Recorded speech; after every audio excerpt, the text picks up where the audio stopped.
Salve Maria, sou o servo missionário Roberto. Essa igreja Adventista Sétimo Dia que surgiu lá do século XIX, uma delas mais importantes, o Ellen White e o William Miller, né, que são os fundadores, né? O William Miller teve as visões que Cristo ia vir em tal século, tal dia, mas todas as suas visões, as suas revelações deram tudo errado, né? Como eu disse, é uma igreja que veio do século XIX e quer perseguir a igreja. E a igreja protestante, a primeira, surgiu no século XIX. Ó, presta atenção, Cristo está falando só de uma verdade, Cristo só tem uma noiva. Então, pela vista desses caras, pela visão desses caras, o próprio Espírito Santo está errado. Cristo está errado porque Cristo profetizou sobre ti, Pedro, eu edificarei minha igreja e as portas do inferno jamais prevalecerão contra ela. Foi a visão desses mestres, esses pastores. Então, a verdade surgiu ali no século XVI, 1500, com a revolta de Martinho Lutero. Que visão louca, que pensamento incoerente. Que isso deixa uma só verdade, um só pastoreio, que é Pedro. Pedro, ele é um pastor que apacentava o cordeiro, o rebanho. João 21, do 15 a 17.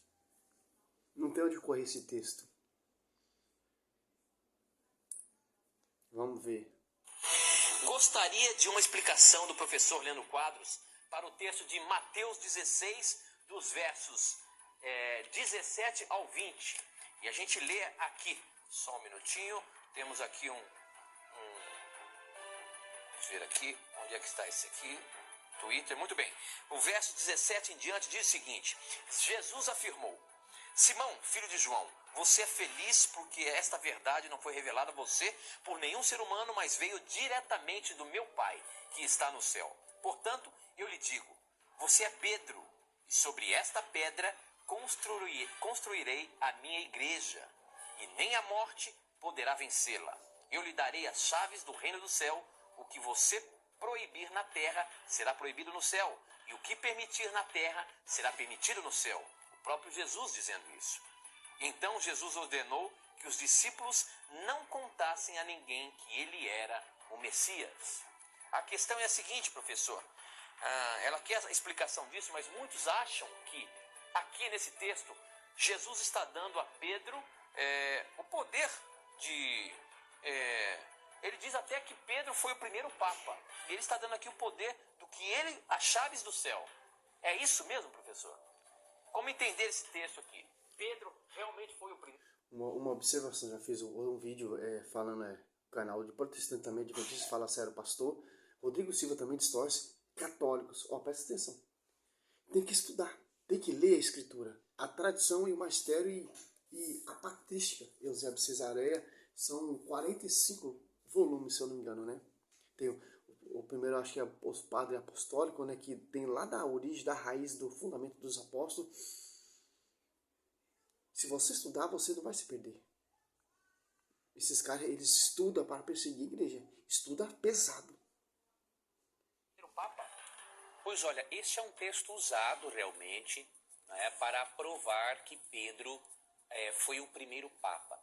Porém, existem duas interpretações, e na verdade o contexto demonstra que Pedro, na verdade, ele não foi Papa. Primeiramente, Mateus 8,14 ensina que Pedro foi casado. Então, se ele foi casado, veja, ele não era Papa, porque um Papa não pode se casar, não é? Então, não tem, assim, apoio para isso. Segundo ponto, existem duas interpretações no meio protestante para este texto. A primeira é de que quando Cristo fala assim, tu és Pedro, e sobre esta pedra edificarei minha igreja, ele está fazendo um jogo com duas palavras gregas. Pedro, no grego, é Petros, que significa um pedregulho, uma rocha pequena. Petra, no grego, se refere à rocha.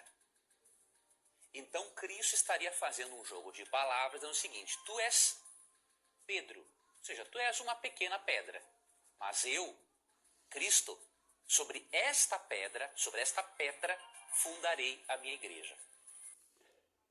Chega de taxas agressivas para vender online. Gostaria de uma explicação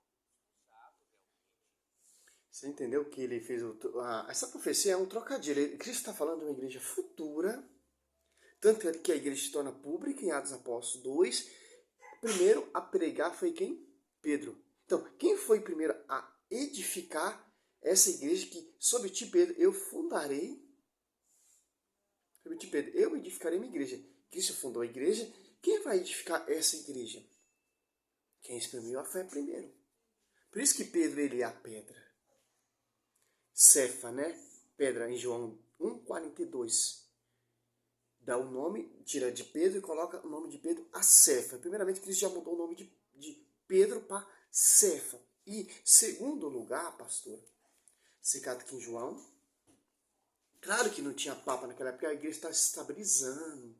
É pastor universal. Tanto que tem bispo, tem presbítero, tem diácono, tem uma hierarquia. Primeiro, em 2000, Deus constituiu primeiramente os apóstolos, em segundo lugar os profetas e o dom de governar. Em João, olha só que interessante, ó.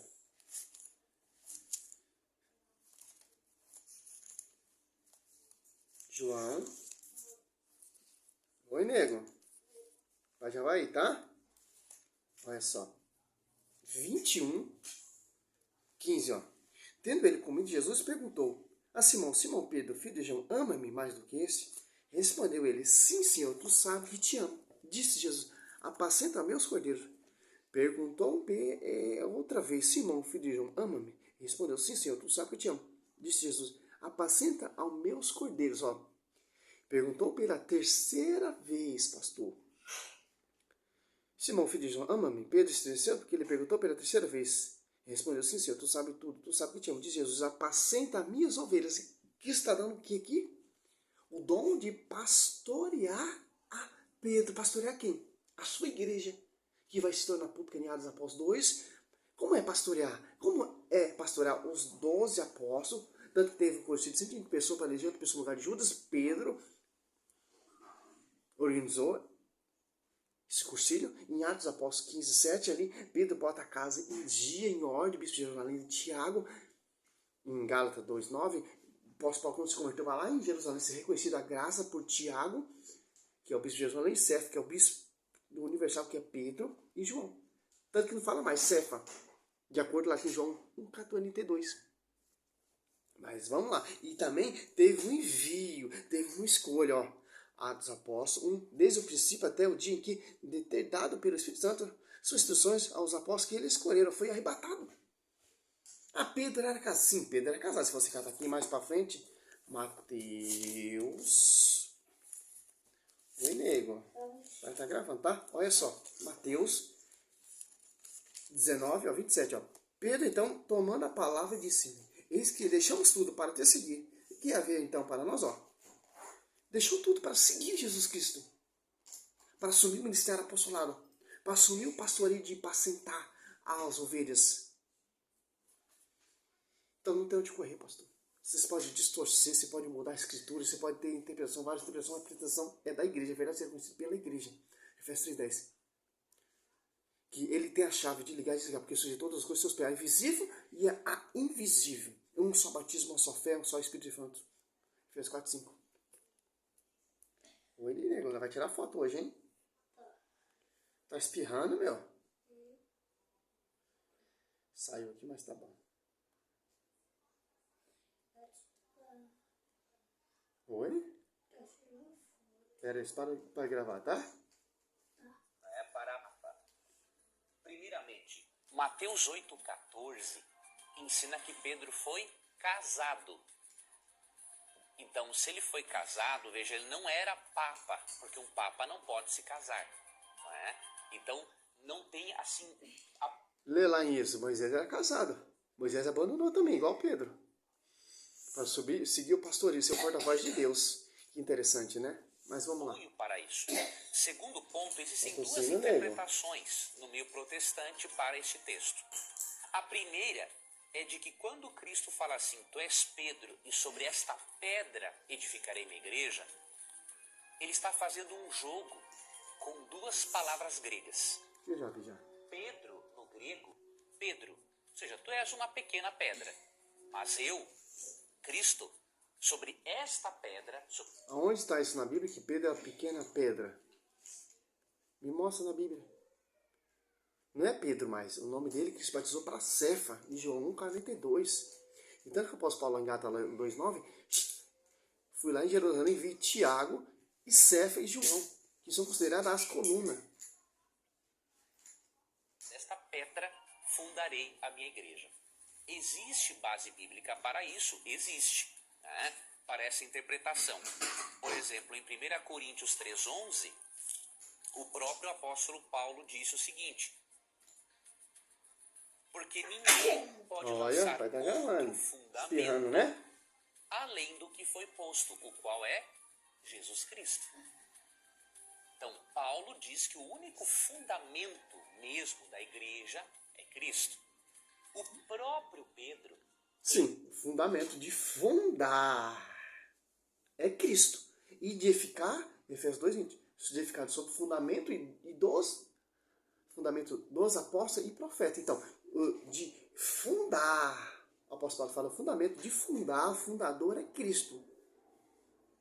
E edificar, Efésios 2,20, é sobre o fundamento dos apóstolos e profetas, que vai edificar esse fundamento que é a igreja, que Cristo ele é o fundador e Cristo também é o fundamento. Isso que o apóstolo Paulo está falando, pastor. Em 1 Pedro 2, 2-4, disse que o fundamento da igreja é Cristo. Agora, se você optar pela... 1 Pedro, vamos lá. Olha como eles usam o texto, ele não usa o texto tudo. 1 Pedro.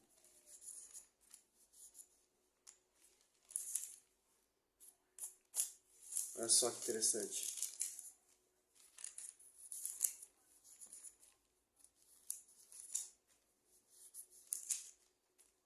Aqui, ó.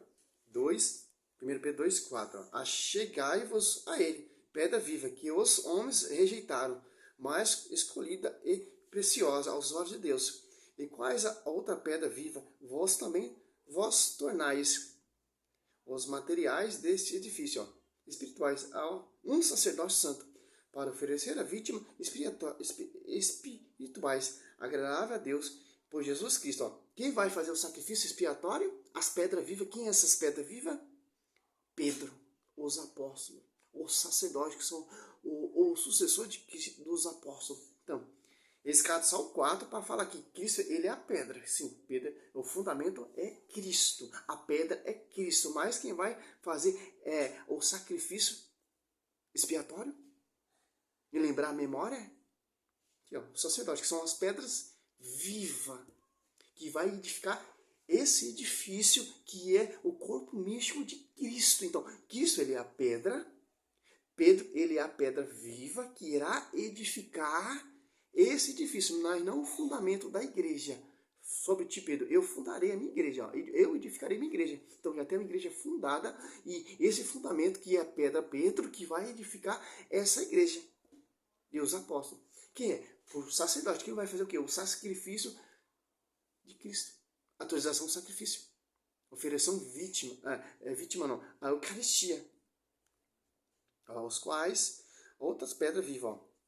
Vós também vos tornais. Ó, materiais dentro do edifício espiritual em um sacerdócio santo. Ó, para oferecer vítima espiritual agradável a Deus por Jesus Cristo. Ó, os sacerdotes são as pedras vivas. Que interessante. Cristo ele é a pedra, o fundamento que fundou a igreja, e Pedro, tanto que a primeira pregar foi Pedro, as Apóstolos 2,14, que é a pedra viva também que vai edificar esse edifício espirituais, que é o sumo sacerdote. Então, foi confiado em quem? A igreja, o sacerdote. Que interessante. Não a igreja protestante. Porque a igreja protestante não tem sacerdote. A igreja protestante não tem consagração. A igreja protestante não tem Eucaristia. É simplesmente um vinho e um pãozinho. Que interessante. Por isso que aqui fala aqui em Gálatas, aqui, ó. É só em Gálatas 2,